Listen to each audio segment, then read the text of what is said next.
Hi, this is Todd, and welcome to the Thrive Singles Podcast. Whether you're single again or still single, stop hating being single and learn to thrive.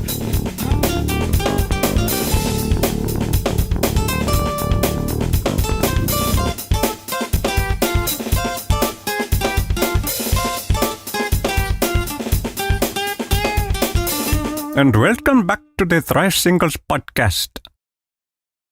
Now, if you were listening to last week's podcast, you may or may not have been expecting that. Expectations, that's our topic again this week. But first, welcome back to the Thrive Singles Podcast, available wherever you consume quality podcast content. And speaking of content, I have a lot more content on the blog than I do on the podcast. So if you ran through all the podcasts already and you're looking for something else, go check out thrivesingles.com where you can find a large collection of my blog posts there. All right, so this week's subject is managing your expectations. And this is part 2. One of the biggest reasons single again and still single people get discouraged is they have unrealistic expectations. I know I did. And the truth is, it's hard to know exactly what to expect. Last week, in Manage Your Expectations Part 1, I wrote about how we develop our expectations and how to counteract some of the unrealistic expectations we acquire throughout our life. This week, in Part 2, I want to talk about realistic expectations. Some of these may sound negative, some positive, and some neutral, but such is life. You can expect a mixed bag. Don't fall into the trap of expecting everything to be wonderful, or the trap of expecting everything to be awful. In singleness, as in all of life, there's going to be some of each. So here are a few things you can realistically expect. Expect that you might be single longer than you would hope. That's just reality. You could end up being single longer than you would hope. It seems so easy for some people. It seems like everything just falls into place and they meet someone and they get married with just minimal effort. That's not how it worked for me, and it may not be how it works for you. You may see other people younger than you, people who've been single less time than you have, get married before you. You may see a few cases like that before it's your turn. Expect it. Be prepared for it. Don't freak out about it. If you really want to get married and you do singleness well, more than likely your turn will come around. All right, this is for the guys. Guys, expect that you probably won't marry a supermodel. Gentlemen, I hate to burst your bubble and ruin your fantasy, but supermodels are in pretty short supply. In fact, demand outpaces supply by such a staggering amount that you have approximately the same odds of winning the lottery and being struck by lightning as marrying a supermodel. And besides, they tend to end up with professional athletes, actors, or other such guys with chiseled good looks who make more in a week than you make all year. So when it comes to physical attractiveness, I'm not saying you should completely abandon your standards. Just make sure your expectations are realistic. Oh, and if by some miracle it works out that you do marry a supermodel, even supermodels age, you can expect that too. All right, for the ladies, expect that you probably won't marry Johnny Depp or Brad Pitt. Yes, they and other hunky actors do come on the market from time to time, but they tend to marry the supermodels the guys you know were expecting to marry. And besides that, if their last 2 marriages didn't work out, why would you expect it to work out with you? Like I told the guys, it doesn't mean that you abandon your standards. Just make sure your expectations are realistic. Expect some loneliness. As a single person, even if you do all the right things, develop friendships, get out and talk to people and the like, there still are going to be times when you just get lonely. It's easy to deal with if you expect it. You've been warned. Don't let it catch you by surprise one night. Have measures in place to deal with loneliness. And conversely, don't expect single life to be lonely all the time. To a large extent, it will be what you make of it. Expect some disappointments, setbacks, and heartbreaks. No matter how emotionally healthy and spiritually strong you become, you can still expect to run into disappointments, setbacks, and heartbreaks. They're a part of life. That's whether you're single or you're married. So as I said about loneliness, don't let those catch you off guard. Expect them to come up from time to time and be ready to deal with them.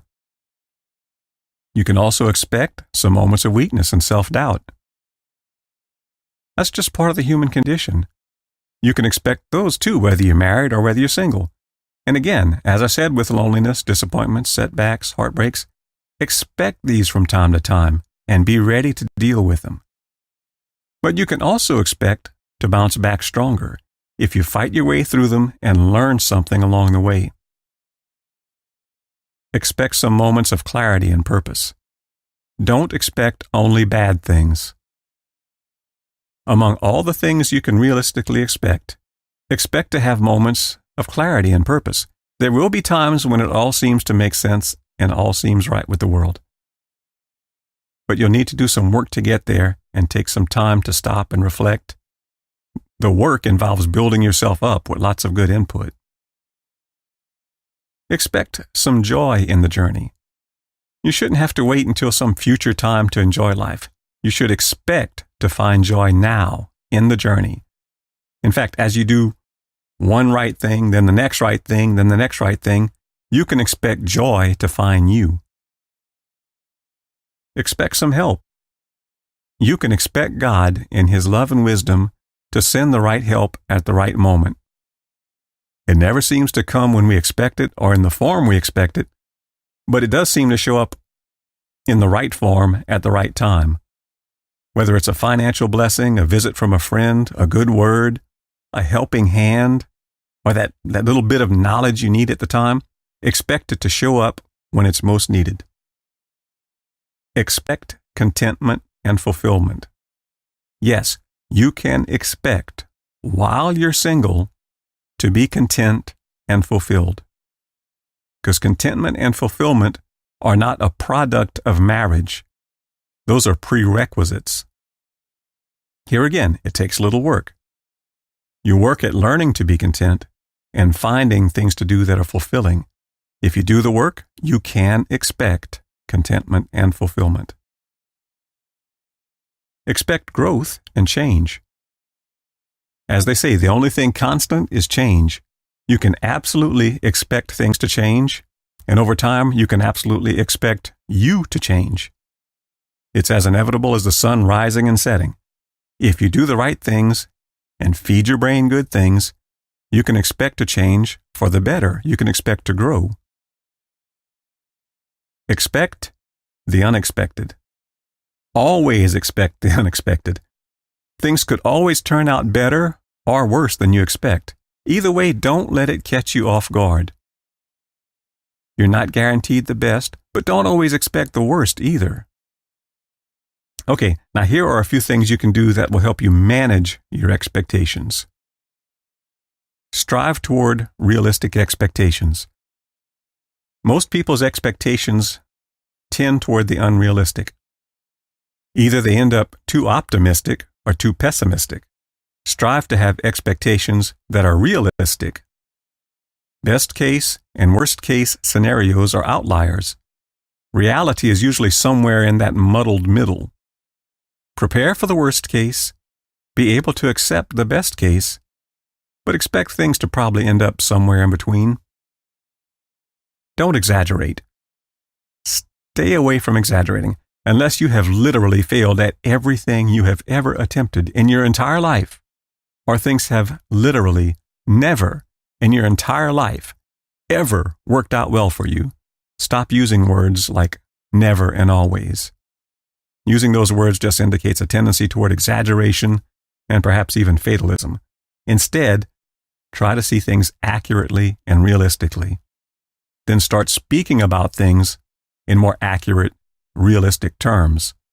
That sets the stage to set your expectations more realistically. Don't assume. Don't base your expectations on assumptions. You probably don't know everything. Don't assume you know people's motives or that you know all the facts. More realistic expectations begin with facts, not exaggerations or assumptions. So let's wrap it up. With all that being said, let me ask you, how would you evaluate your expectations?